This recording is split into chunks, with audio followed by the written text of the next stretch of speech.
I wasn't. The lunch help hadn't arrived yet, but that didn't matter. Everyone at Murphy's was a regular.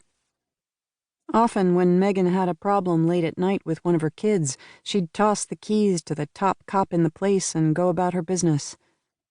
"Kenny," the man looked up from his Reuben with a scowl. I was already headed around the end of the bar. "Got an emergency. I'll be back as soon as I can.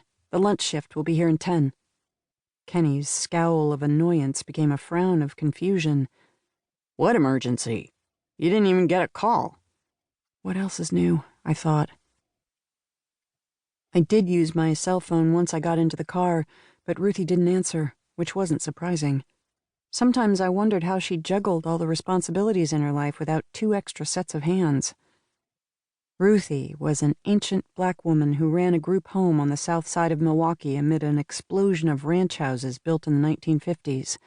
Nice yards, good schools, a lot of last names that ended in ski. Back in the old days, Ruthie had been the only African American within 30 miles. She hadn't cared. Amazingly, no one else had either. Ruthie was like that. People who would have walked across the street to avoid well, let's not say the word, took to Ruthie like a long-lost auntie. Nowadays, a few more colors had popped up amid the Caucasians, though the majority of the names still ended in ski. 20 minutes later, I parked at the curb and contemplated the only 2-story house on the block. Things appeared quiet. Why wouldn't they? At this time of day, the kids were in school. Ruthie might not even be here. However, I'd learned over the years that whenever I felt the urge to see Ruthie, there was always a damn good reason. I got out of the car and headed up the walk. Ruthie was a no-nonsense throwback to a time when parents ruled with love and an iron fist. Once Ruthie took you in, she never gave you up. She understood that part of the problem for throwaway kids was the being thrown away. She was the only mother I'd ever known, or perhaps the only one I allowed myself to remember. I reached the porch before I saw it, that tiny sliver of shadow creeping onto the cement through the half-open door. My hand automatically went to my hip, but my gun hadn't been there in months. I missed it then more than I ever had before. Though I knew better, I pushed open the door and began to call her name. "Ruth!" The scent and sight of blood caused the word to stick in my throat. I found her in the kitchen, lying in a puddle of sunshine and blood. She'd always loved the sun, really hated blood.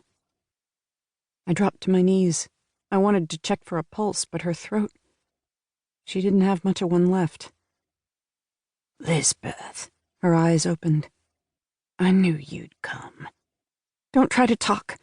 How could she talk? "I'll call..." "No."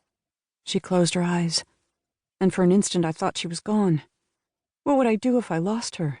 She was the only person who truly loved me on this earth. "Ruthie!" "Shh." She patted my knee, leaving a bloody splotch. Strange, but her hand looked as if it had been bitten, mangled. For that matter, so did her... "I've been waiting for you to come around, but you haven't." I'd been working a lot of hours. What else did I have to do, except visit the woman who'd taken me in off the streets? "I'll come more often, I promise." Her gaze suddenly bored into mine. "When I'm gone, it's up to you." "Ruthie, don't..." "The final battle," she managed, though her voice was fading, "begins now." She grabbed my hand in a surprisingly strong grip for a dying old lady.